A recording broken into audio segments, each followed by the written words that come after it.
Building an army of finance experts.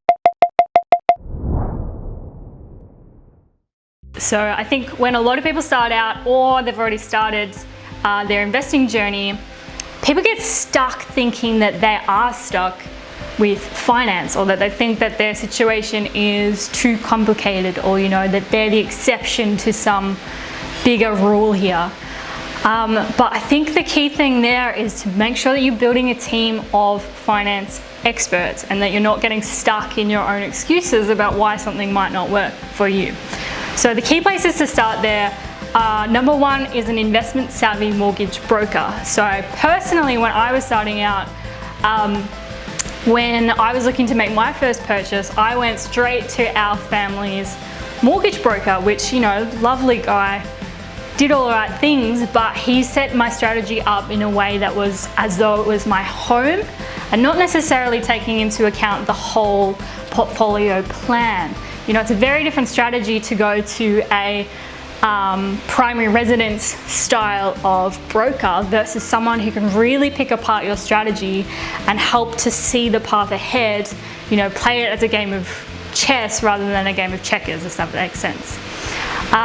So after I went and saw that broker, so again, he was with my family, came through recommendations, referrals from people I loved and care about, and he's really helped them, buy their homes and set them up really well. But my family aren't necessarily investment savvy. I haven't grown up in a family of investors. So I went with that broker because that was the best that they knew. But pretty quickly I realized that that wasn't the right person for me to be dealing with if I wanted a long-term plan. So the second that I went and found someone, another broker who was really investment savvy and really hungry to find a strategy and find a pathway to help me get to where I wanted to go in 5, 10, 15 years, that was really when the game changed for me. I started to see things with a bit more perspective, and I started to see it as a puzzle that you have the opportunity to tweak and figure out and mess around with the pieces to get where you want to go. So number one, investment savvy broker. Number two, investment savvy accountant. Again, I grew up with, as a teenager and in my early 20s, going to the family accountant who did my mum's tax returns, my brother's tax returns, all the family simple stuff that happens when you're a PAYG employee. You just go once a year, get your tax return done, and it's really quite straightforward. So I did that for years, lovely guy, super helpful. But again, once I started to look into investing, it wasn't necessarily the right person for my puzzle at that time. I could see that I wanted to have a strategy that would go years into the future, and the way that this accountant at the time was kind of structuring things wasn't necessarily going to set me up for where I wanted to go. So again, the day that I made the introduction with our new accountant, who is very investment savvy and can take into account your whole strategy, because I know a lot of people are concerned about tax. So it's about finding that accountant who can think about all of it and think about who you are and what your appetite is and what your priorities are, and actually listen to you and actually work for you and make the path as smooth as possible. So mortgage broker, accountant. Number three is basically just building a community around you of people who are going through it with you or have just been through a similar situation, who have learned the lessons a couple of steps ahead of you or are on the journey with you. So you have people in your environment that you can communicate with, and you can share stories, and you can learn something and then pass it on and share it. And it's an amazing feeling when you feel like you've unlocked this piece of a puzzle and you get to share it with people that you know to really help.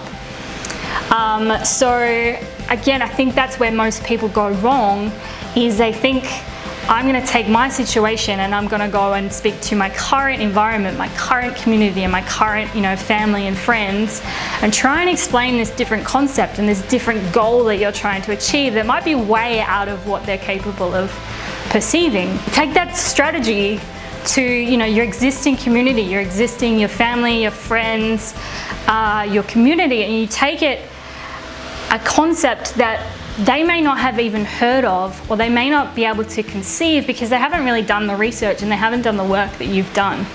So taking that into that environment, you're probably going to get feedback that you might see as true, but it's actually, it's not taking into consideration all the knowledge that you have yourself. So if you build a community that's actually speaks the same language as you and where you want to go, that's going to really help.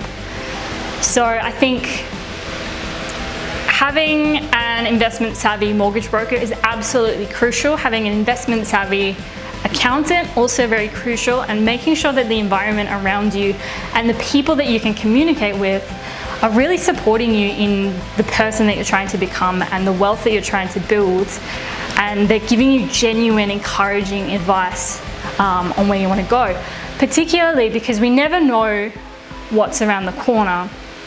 So an opportunity might come up tomorrow and you want these people in place so that you can rally the troops together and really leverage that opportunity and use the right tools to get that result. Whenever that opportunity may come up, there's nothing worse than if an opportunity comes up and you don't have the right tools or the right team who are going to be able to help you. So just please, as soon as you can, particularly if you're starting out, just think about who you can connect with, who's going to help you understand more, and who can you generate to have in your corner when the time is right.